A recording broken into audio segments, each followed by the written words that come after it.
Hello दोस्तों, welcome to my channel Aram classes में आपका स्वागत है। आज हम लोग एंशिएंट का चैप्टर 1 कवर करेंगे। हमने पिछले वीडियो में एंशिएंट के कुछ ऐतिहासिक स्रोत के बारे में बताया है। अगर आप लोग वो वीडियो नहीं देखे हैं तो उसका लिंक डिस्क्रिप्शन में होगा, जाके वहाँ से देख सकते हैं। इस वीडियो में हम लोग शुरू करेंगे इतिहास, एंशिएंट इतिहास। अक्सर लोग सिंधु घाटी सभ्यता या हड़प्पा सभ्यता इससे शुरू करते हैं, लेकिन हम उससे भी पहले के इतिहास के बारे में कुछ जानकारियाँ लेंगे। तो चलिए शुरू करते हैं। सबसे पहले हम देखेंगे कि प्राचीन भारत का इतिहास। तो इसमें है कि इतिहास अतीत में घटित घटनाओं का विवरण है, अर्थात अतीत का अध्ययन ही इतिहास कहलाता है। तो इतिहास किसे कहेंगे? तो इतिहास अतीत के अध्ययन को ही इतिहास कहा जाएगा, जो अतीत में घटित घटनाएं हैं। इतिहास का जनक हेरोडोटस को कहा जाता है। तो इतिहास के पिता कौन है? तो वो है हेरोडोटस। हेरोडोटस ने एक पुस्तक लिखी थी हिस्टोरिका, तो ये भी याद रखिएगा। इतिहास जो है, इतिहास को हम लोग 3 भागों में विभाजित कर देते हैं ताकि पढ़ने में आसानी हो। जैसे इसमें जो पहला भाग है वो है प्रागैतिहासिक काल, प्री हिस्टोरिकल पीरियड। ये प्री हिस्टोरिकल पीरियड क्या होता है? तो इस काल में मानव किसी लिपि और लेखन कला से परिचित नहीं था, इसीलिए इसको प्री हिस्टोरिकल पीरियड अर्थात प्रागैतिहासिक काल कहा गया। वहीं अगला जो आया अर्ध ऐतिहासिक काल। तो अर्ध ऐतिहासिक काल क्या था? तो इसको बोलते हैं प्रोटो हिस्टोरिक पीरियड, अर्थात लिपि से परिचित तो थे पर पढ़ा नहीं जा सका। तो ये जो कालखंड था, इस कालखंड में लिपियाँ तो मिली है लेकिन उसको पढ़ा नहीं गया है। और इसमें आता है हड़प्पा और सिंधु सभ्यता। वहीं ऐतिहासिक काल, जिसे हिस्टोरिक पीरियड बोलते हैं, इसमें मानव किसी न किसी लिपि से परिचित था और वह पढ़ी भी जा सकी। तो जिस काल में हम लोग लिपियों का अध्ययन कर लेते हैं उसे ऐतिहासिक काल कहा गया। इसमें है प्राचीन भारत, मध्यकालीन भारत और आधुनिक भारत पढ़ेंगे। तो आज हम लोग पढ़ेंगे प्रागैतिहासिक काल अर्थात प्री हिस्टोरिकल पीरियड के बारे में कुछ बातें। अगले वीडियो में हम लोग हड़प्पा सभ्यता से शुरू करेंगे। तो पहले जो आएगा इसमें आएगा ताम्र पाषाण काल और पाषाण काल। तो ये दोनों के बारे में हम लोग देखेंगे।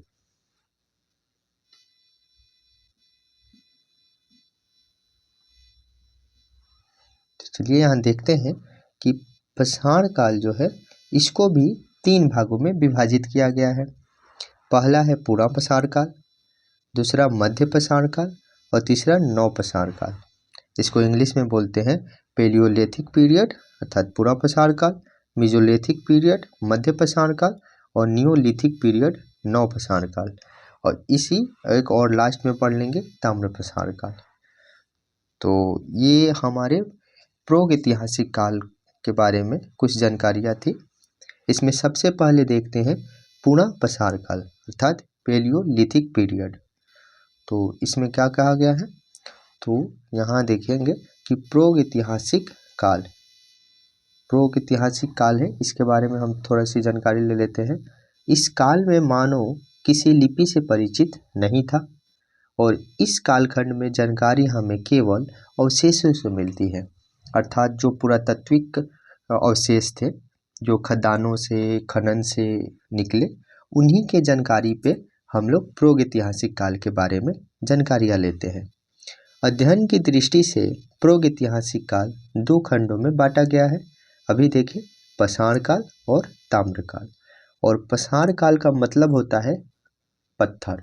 तो ये पत्थरों का काल था, इसमें पत्थर के ही बारे में ज़्यादा मिला है। बाद में इसमें लास्ट में चल के तांबा की खोज हुई थी, तो इसीलिए इसमें पाषाण काल हो जाएगा और लास्ट में ताम्र काल। अब आगे देखेंगे कि पाषाण काल।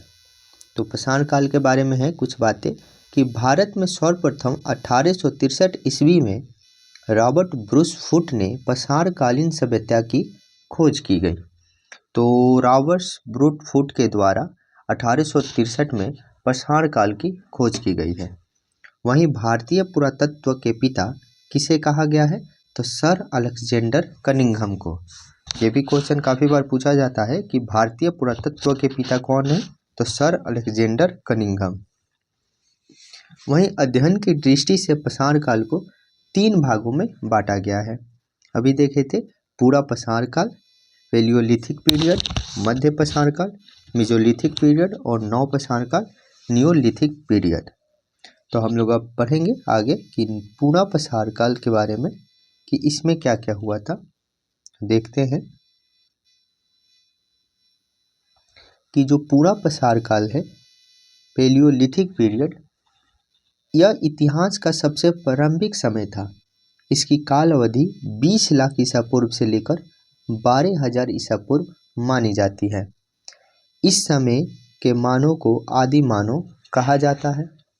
तो जो पूरा पाषाण काल का पीरियड है वो 20 लाख ईसा पूर्व से लेकर 12,000 ईसा पूर्व है। ये काफ़ी लंबा काल है इसका, और इसमें सबसे ज़्यादा मानव ने समय बिताया है, और इस समय मानव को आदि मानव की संज्ञा दी जाती है। इसमें कुछ बातें हैं, जैसे इस काल में मानव का जीवन अस्थिर था, मतलब स्थिर नहीं था। मानव का जीवन भटकते रहते थे तथा शिकार करके वो भोजन का संग्रहण करता था। तो शिकार ही उस टाइम मात्र एक ही साधन शिकार था, क्योंकि कृषि का कोई विकास हुआ नहीं था। इस समय का मानव खानाबदोश था। बिल्कुल सही, इस समय का मानव खानाबदोश था। इस समय मानव की सबसे बड़ी उपलब्धि थी आग की खोज, और यही पूरा पाषाण काल में ही आग की खोज हुई थी, और आग की खोज काफ़ी मानव को आगे ले गया। इस समय मानव पत्थर के बड़े बड़े औजारों का इस्तेमाल शिकार के लिए करते हैं। तो इस समय जब औजारें जो बनाई जा रही थी वो पत्थरों से बनाई जा रही थी। अब पत्थरों से जो औजारें थी वो बड़ी बड़ी साइज की थी।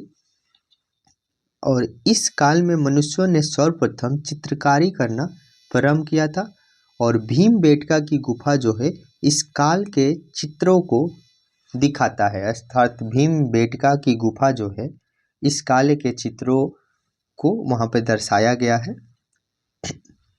और यहीं से पता चलता है कि पूरा पाषाण काल के जो मानव थे उन्होंने चित्रकारी करना शुरू कर दिया था। इसमें अगला जो बात है वो है मध्य पाषाण काल। तो अब पढ़ेंगे मेसोलिथिक पीरियड।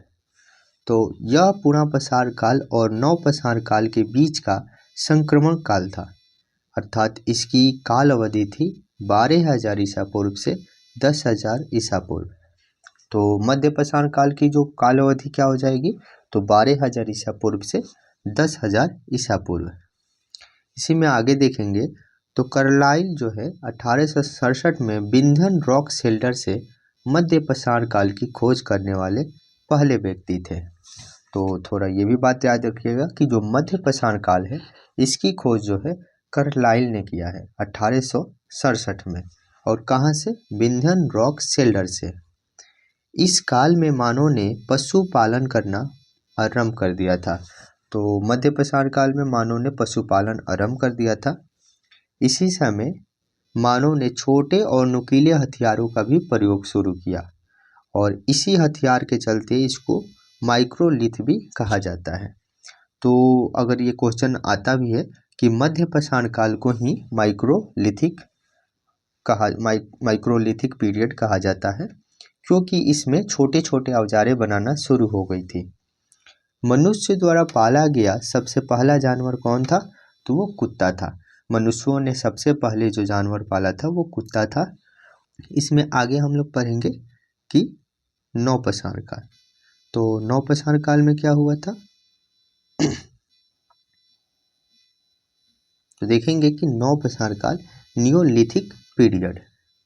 मध्य पसार काल के बाद नवपसार काल प्रारंभ हुआ और इसकी काल अवधि है 10,000 ईसा पूर्व से 3,000 ईसा पूर्व। तो कहीं ना कहीं मध्य पसार काल से इसकी लंबी काल अवधि है। इस काल में मानव ने अस्थाई निवास बना लिया, अर्थात इस काल में आते आते, नवपसार काल आते आते मानव ने अस्थाई निवास करना शुरू कर दिया था। इस समय मनुष्यों ने कृषि करना प्रारंभ कर दिया। तो अगर पूछे कि कृषि का विकास कब हुआ, तो नवपसार काल में, यहीं से कृषि का प्रारंभ होता है और साथ ही साथ विधिवत पशुपालन भी शुरू होता है। वही एक और बात है कि इसमें पहिए की खोज की गई। मनुष्यों ने इसी काल में पहिए की खोज की थी। अब पहिया की खोज हुई तो इससे यातायात की सुविधाएं मिलेगी। तो इसमें बेसिकली हम देख सकते हैं कि अस्थाई निवास किए, कृषि का विकास हुआ, पशुपालन हुआ और पहिए की खोज हुई। ये सारी उपलब्धि कहाँ से हुई, तो नवपसार काल से। इसमें अगला बात है कि ताम्रपसार काल। तो अभी देखेंगे हम लोग ताम्रपसार काल। अभी हम देख लिए पूरा पसार काल, मध्य पसार काल और नवपसार काल। इसी नवपसार काल के अंत में ताम्रपसार युग शुरू हुआ, अर्थात तांबे का उपयोग शुरू हुआ। इसी वजह से इसको ताम्रपसार काल कहा जाने लगा। इस समय मानव में तांबे की खोज कर ली थी, तभी इसीलिए इसको ताम्रपसार काल कहा जाने लगा। इस काल में मनुष्यों ने पत्थरों के साथ तांबे के उपकरणों का उपयोग भी करना शुरू कर दिया था। तो बिल्कुल सही, इस समय पत्थरों के साथ तांबे का उपयोग करना शुरू हो गया था और तांबे के औजार बनाना शुरू हो गया। और जो मनुष्यों द्वारा बनाए जाने वाला पहला औजार था वो था कुल्हाड़ी। तो ये भी कई बार क्वेश्चन पूछता है कि कुल्हाड़ी जो है वो सबसे पहला मानव द्वारा बनाया गया औजार है। इसमें अगला बात हो जाएगा महत्वपूर्ण तथ्य। तो कुछ महत्वपूर्ण तथ्यों के बारे में देख लेते हैं। जैसे सबसे पहले मनुष्य ने कौन सा पालतू जानवर बनाया, तो वो कुत्ता। वहीं सबसे पहले मनुष्य ने कौन सी धातु की खोज की, तो वो की थी तांबा की खोज। इसके बाद जब टीन की खोज हो गई और तांबा और टीन को जो मिक्स करके कांसा बनाया गया, यही जो कांसा है वो हड़प्पा सभ्यता का काल पीरियड में यूज होगा। तो उसे इसीलिए हड़प्पा को कांस्ययुगीन सभ्यता भी बोला जाएगा। ठीक है। सबसे पहले मनुष्यों ने जौ और गेहूं की खेती की थी। तो सबसे पहले मनुष्यों ने कौन सी, तो जौ और गेहूं की खेती की थी। कुछ यहाँ पे महत्वपूर्ण बातें हैं, जैसे मेहरगढ़। तो मेहरगढ़ कहाँ पर पड़ता है, बलूचिस्तान में। और मनुष्य ने सबसे पहले कृषि की। तो कृषि का जो साक्ष्य मिलता है वो कहाँ से मिलता है, मेहरगढ़ से। वहीं आपको बुर्जहोम था बुर्जहोम कश्मीर में। यहाँ पर मनुष्य जमीन के अंदर गड्ढा बनाकर, अर्थात गर्तावास में रहता था। और यहाँ पर मनुष्यों के साथ कुत्ते को दफनाए जाने का भी प्रमाण मिला है। तो ये बातें भी याद रखिएगा। वहीं एक अगला है कोल्डी हवा। कोल्डी हवा भी काफ़ी इम्पोर्टेंट है क्योंकि ये उत्तर प्रदेश में है और यहाँ सबसे पहले चावल के प्रमाण मिले हैं, तो इसलिए ये भी इम्पोर्टेंट है। अगला है जो भीमबेटका, जहाँ से शैल चित्र का प्रमाण मिला है कि वहाँ पे जो पूरा पसार काल के लोग थे उन्होंने शैल चित्र बनाए हैं।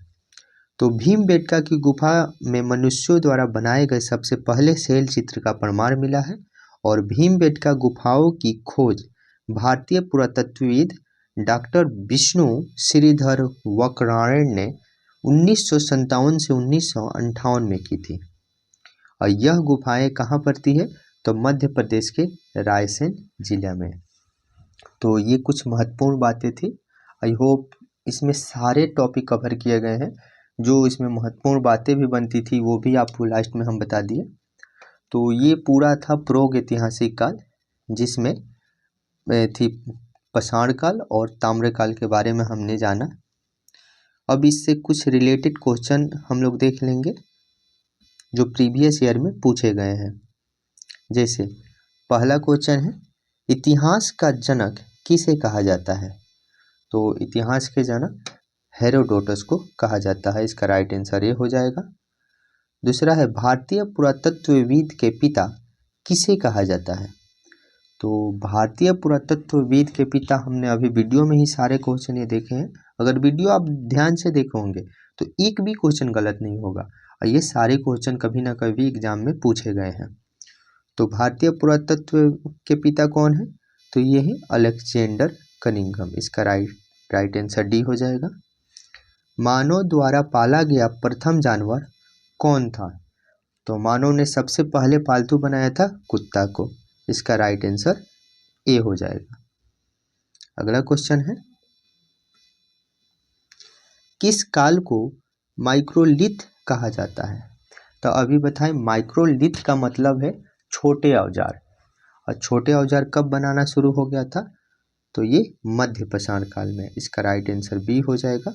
मध्य पाषाण काल में छोटे छोटे औजार बनाना शुरू हो गया था और इसी को माइक्रोलिथ बोला जाता है। अगला क्वेश्चन है, निम्नलिखित में से किस कालखंड में मानव ने सर्वाधिक जीवन बिताया। तो सर्वाधिक जो जीवन है कालखंड है वो पूर्णा पाषाण काल का है। आपने देखा कि पूर्णा पाषाण काल जो है वो 3 लाख ईसा पूर्व से लेकर 12,000 ईसा पूर्व तक का है। तो ये काफ़ी बड़ा कार्यकाल है, इसका कालखंड है। तो इसमें हो जाएगा पूर्णा पाषाण काल, अर्थात ऑप्शन ए सही हो जाएगा। वहीं आपका मध्य पाषाण काल था 12,000 से लेकर 10,000 तक, 12,000 से लेकर 10,000 तक, और नव पाषाण काल था 10,000 से लेकर 3,000 तक। तो ये काल भी थोड़ा याद रखिएगा। और उसके बाद आता है सिंधु सभ्यता, जो अगले वीडियो में पढ़ेंगे। अगला क्वेश्चन है, मानव द्वारा खोजी गई सबसे पहली धातु कौन थी। तो मानव ने सबसे पहला जो धातु का यूज हुआ था वो तांबा का यूज हुआ था। तो बिल्कुल इसका राइट आंसर भी हो जाएगा, तांबा हुआ था। और वही हड़प्पा सभ्यता में जाकर कांसा होगा, जिसमें तांबा और टीन का मिश्रण है। अगला क्वेश्चन है, सबसे पहले कृषि के प्रमाण कहाँ से देखने को मिले। तो सबसे पहले कृषि का प्रमाण मिला था मेहरगढ़ से। इसका राइट आंसर बी हो जाएगा। अगला क्वेश्चन है, सबसे पहले चावल के साक्ष्य कहाँ पर देखने को मिला है। तो अभी हम लोग पिछले वीडियो में ही पढ़े थे कि चावल का साक्ष्य जो है वो कोल्डी हवा से मिला है। कोल्डी हवा, इसका राइट आंसर ए हो जाएगा, कोल्डी हवा। अगला क्वेश्चन है, आग का आविष्कार किस काल में हुआ है। तो आग का आविष्कार कब हुआ था, तो ये हुआ था पूर्णा पाषाण काल। राइट आंसर ए हो जाएगा। पूर्णा पाषाण काल में आग का आविष्कार। वहीं मध्य पाषाण काल में छोटे छोटे औजारों का उपयोग शुरू हुआ, जिसको मेकोलिथ में कहते हैं। उसी में अगर अगला देखें तो नव पाषाण काल में क्या हुआ था, तो कृषि शुरू हुआ। कृषि के साथ अस्थायी निवास करने लगे। पहिए का आविष्कार हुआ। तो ये सारे जो उपलब्धि है वो नव पाषाण काल में हुई। अगला क्वेश्चन है, पहिए का आविष्कार किस काल में हुआ था। देखिए आ गया, तो पहिए का आविष्कार नव पाषाण काल में हुआ था। इसका राइट आंसर बी हो जाएगा। कहाँ पर मानव गड्ढे बनाकर निवास करते थे। तो कहाँ पर मानव गर्ता आवास, अर्थात गड्ढे जमीन के अंदर गड्ढे बनाकर निवास करते थे, तो वो बुर्ज होम में। इसका राइट आंसर सी हो जाएगा। बुर्ज होम में मानव गड्ढे बनाकर निवास करते थे। अगला क्वेश्चन है, भीमबेटका की गुफाएं किसके लिए प्रसिद्ध है। तो भीमबेटका की गुफाएं शैल चित्रों के लिए प्रसिद्ध है, जिसमें इसकी दीवारों पर गुफाओं में शैल चित्र बनाए गए थे। तो इसलिए इसका राइट आंसर सी हो जाएगा, गुफाओं में शैल चित्र बनाए गए थे। आज के लिए इतना ही क्वेश्चन था, जो प्रीवियस ईयर में काफ़ी बार रिपीट हुआ है। आई होप ये सारे क्वेश्चन और टॉपिक आपको अच्छे से समझ आया होगा। अगर कोई भी डाउट होगा तो फिर से देख लीजिएगा। अब अगले वीडियो में हम लोग सिंधु घाटी सभ्यता के बारे में पढ़ेंगे। तो चलिए मिलते हैं अगले वीडियो में। जय हिंद।